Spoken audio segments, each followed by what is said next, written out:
Hello, and welcome to the No Wrong Notes podcast, a show hosted by me, Veronica Kokis, holistic voice teacher and singer just like you.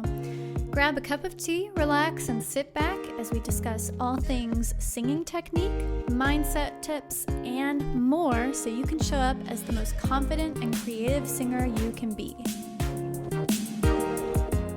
Hey y'all, I hope you guys are having a good week. It is getting chillier here in Virginia, and I've got my heating pad in my lap and a nice cup of Trader Joe's autumn blend tea mixed with some throat coat tea.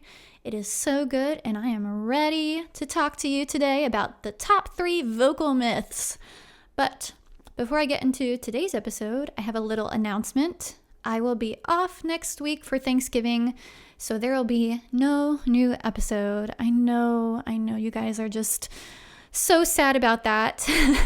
You'll just have to wait 2 weeks for the next edition of the show.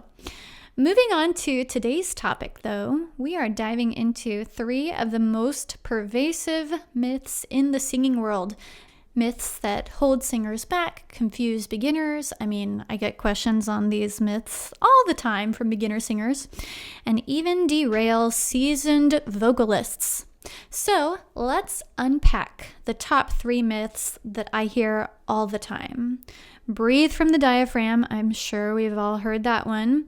Place the sound. That is one that a lot of my teachers used in the past. And you have to have natural talent to sing. We are going to talk about what people think these phrases mean, why they are misleading, and what's actually happening in the voice. So let's start with myth number 1, which is breathe from the diaphragm. This is the greatest hit of vocal myths. My choir director used to say it to us. I've heard plenty of other directors and teachers use this one. And if I had $1 for every time someone told a singer to breathe from the diaphragm, I could probably fund a full studio. Here's the truth. You always breathe with your diaphragm. You cannot turn it off. It is an involuntary muscle. It is a muscle that contracts and flattens like a pancake when you inhale and relaxes when you exhale. So when someone says to breathe from the diaphragm, what they're trying to say is usually something about breath support, body engagement, or avoiding shallow breathing. Now, the real issue with this is that it gives singers a vague, unhelpful instruction, one that can cause tension. Singers start trying to push or force something from the diaphragm. They try to tank up on the inhale, or they try to control it consciously, even though it's not a muscle you can directly feel. What we actually want is efficient, low, natural, relaxed inhalation and steady, supported exhalation. This often means relaxing the upper body, allowing expansion through the ribs and the abdomen, and letting the breath drop in without lifting the shoulders. So yes, the diaphragm is always involved. But if someone tells you to breathe from the diaphragm, ask them what specifically they want you to feel or do, because clarity matters. And like I said at the beginning, oftentimes with this direction, singers, teachers, choir directors are often trying to get singers to breathe low, to breathe in with a relaxed inhale. Because a lot of times throughout the day, we're breathing high in the chest with sort of clavicular breathing. And so really what we're trying to get at is a relaxed, expansive inhale. Oftentimes in meditation and yoga, we talk about the belly breath, so feeling like we're getting expansion low through the belly. And I really think that this is what that directive, what that phrase, breathe into the diaphragm, gets at. Let's move on to myth number 2, though, which is to place the sound or place the sound forward. And this one is tricky because teachers will often use it with the best of intentions. I've heard teachers say, place the sound forward, place it in the mask, or place it in the head. You've probably heard some version of this. I've certainly had teachers tell this to me as well. And the idea is to help singers find resonance or to create certain types of vibrations, clear sort of tone and resonance.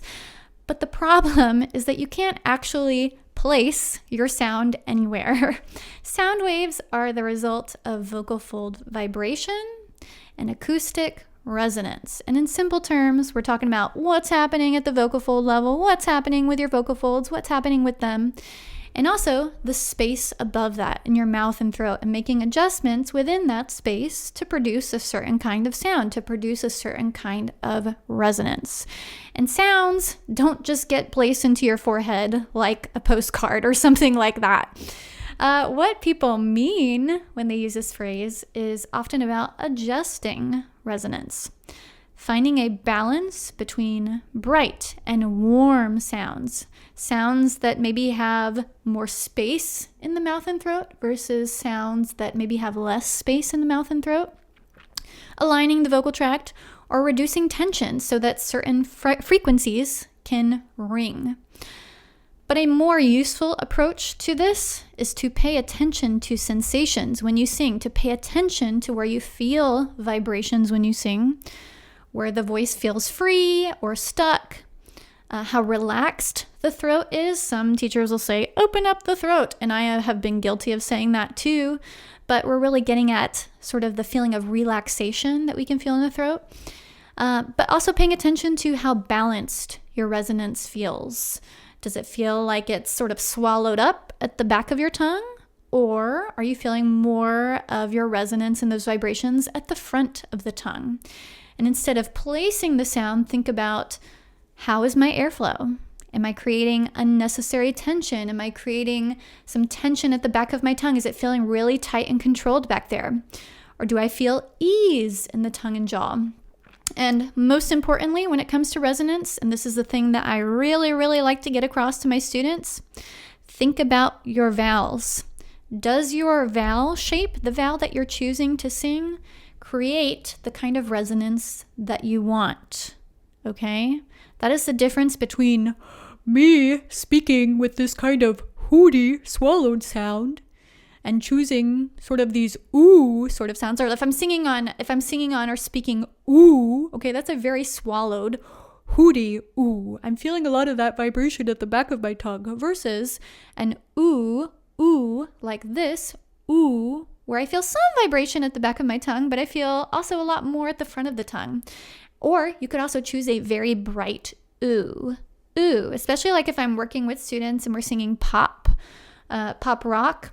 That kind of ooh, where I'm feeling a lot of vibration towards the front of the tongue, that is maybe going to be a more helpful ooh to sing on in a pop song versus kind of this hooty ooh. That's not going to be very appropriate for pop rock singing.